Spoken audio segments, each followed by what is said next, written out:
It's Patrick Hutzel from intensivecarehotline.com with another quick tip for families in intensive care. Today I have an email from Lisa who says, "Hi Patrick, I've watched several of your videos and they're very helpful. My brother is in ICU with complications due to diabetes and dialysis. While in ICU, he had a stroke, then a cardiac arrest, and then on the ventilator for at least 5 days. The doctors did the test for the brain with no improvement, but my brother has blinked his eyes, moved his head and his legs. They also moved to close his mouth when the nurses were suctioning him. What should we tell doctors to do? One doctor doesn't see him improving and another has more hope. Thank you." Well, thank you so much, Lisa, for sharing your brother's situation. Those situations are always very tricky, and it is very difficult to look into the future in those situations. But one thing that you should not lose is hope. And I'm glad to hear that some ICU doctors here have hope and others maybe not so much. But the reality is this: you got to look at it very rationally here. If you don't continue treatment and you give them permission to potentially withdraw life support, whether that's dialysis or ventilation, the outcome, i.e. your brother is going to die, right? Very simple. If you do continue, well, you give him a chance, right? There's plenty of time to talk about what you can do in case he's not improving, right? So there's actually no rush to make a decision besides continuing. I mean, it's only been 5 days, right? Which is not a long time in intensive care. And that's potentially not what they want to make you believe in there. They may want to make you believe that it is actually a long time, but 5 days is not a long time, not in a situation like your brother is in right now. So what should be done? So he's obviously on a ventilator after a cardiac arrest. He's possibly in an induced coma with sedatives and opiates going in. That is most likely the situation. With the cardiac arrest, he may also be on inotropes or vasopressors. With the cardiac arrest, he may have had an angiogram or an angioplasty to screen the heart to make sure there are no blockages. There probably might have been a blockage to lead to cardiac arrest, right? So next, with the cardiac arrest, did he have any quote unquote downtime, i.e. how long did the cardiac arrest take? Is there reason to believe that there might have been some brain damage, right, because of the cardiac arrest? How long, or was there no oxygen consumption to the cardiac, to the brain potentially because of the cardiac arrest? How effective was CPR? So then, have they done a CT scan of the brain? Have they done an MRI scan of the brain, right? Have they done an EEG of the brain? Why is he not waking up? Is he too sedated? Does he have too many sedatives and too many opiates on board? Or is he not waking up because simply the brain is damaged? Or is he not waking up because he's simply so ill that he hasn't woken up yet? Right?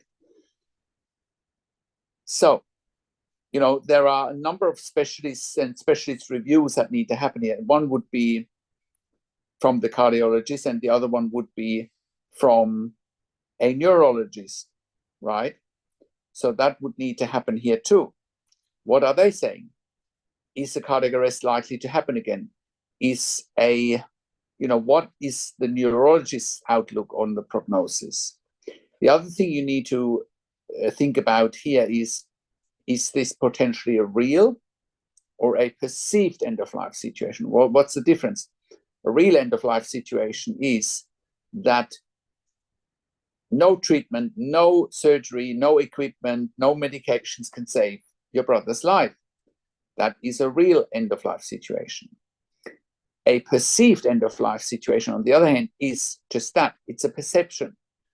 I argue that in your brother's situation, he's in a perceived and not in a real end-of-life situation. Bear in mind, approximately 90% of intensive care patients survive.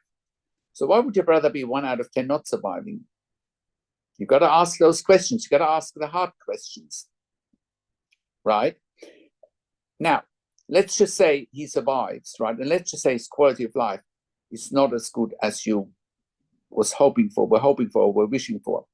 Okay, that is certainly a risk that you are taking by continuing treatment. But, you know, once again, if you stop treatment, you know the outcome. I would strongly recommend you make a decision today that you don't regret in 12 months' time, in 24 months' time. Because if you stop today, you might regret that in 12 months' time, in 24 months' time. You will have second thoughts, and you will say, oh, but if I had only, you know, let my brother live and give him a chance. You don't want to be in that position.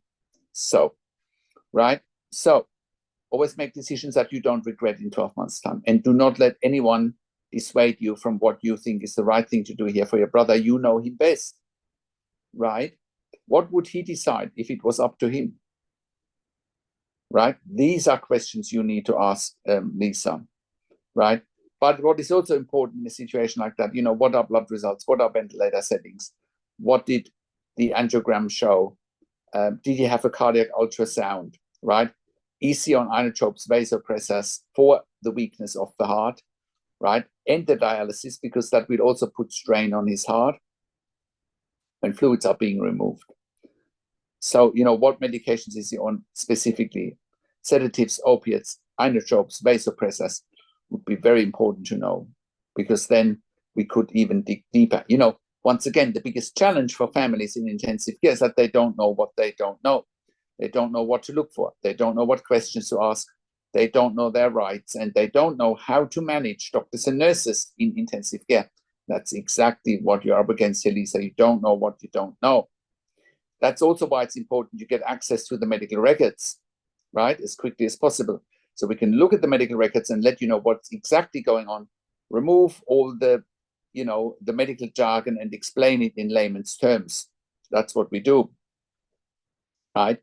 And then we can guide you even further. I'm also happy to talk to doctors and nurses directly, which means, you know, I can also put pressure on them, and I'll make sure I ask all the questions that you haven't even considered asking, right?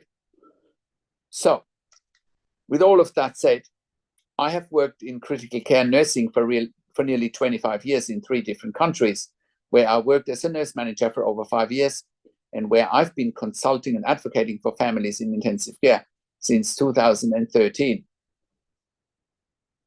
And I can confidently say that we have saved many lives with our consulting and advocacy here at intensivecarehotline.com. And you can verify that on our testimonial section at intensivecarehotline.com. And you can also verify it on our podcast section, where we've done client interviews, and all of that you get at intensivecarehotline.com. I've looked after thousands of critically ill patients and their families in intensive care, and also here at Intensive Care Hotline. And that's why we created a membership for families of critically ill patients in intensive care. And you can become a member if you go to intensivecarehotline.com, if you click on the membership link, or if you go to intensivecaresupport.org directly. In the membership, you have access to me and my team 24 hours a day in the membership area and via email. And we answer all questions intensive care related. In the membership, you also have exclusive access to 21 ebooks and 21 videos that I have personally written and recorded that will help you to make informed decisions, have peace of mind, control, power, and influence, making sure you can influence decision-making fast so that your loved one gets best care and treatment. I also do one-on-one consulting and advocacy over the phone, Zoom, Skype, WhatsApp, whichever medium works best for you.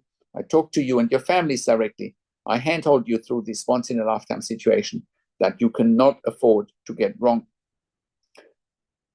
I also talk to doctors and nurses directly, holding them to account, and I ask all the questions that you have not considered asking even, right? I also represent you in family meetings with intensive care teams. We also do medical record reviews in real time so that you can get a second opinion in real time. We also do medical record reviews after intensive care if you have unanswered questions, if you need closure, or if you are suspecting medical negligence. And all of that you get at intensivecarehotline.com.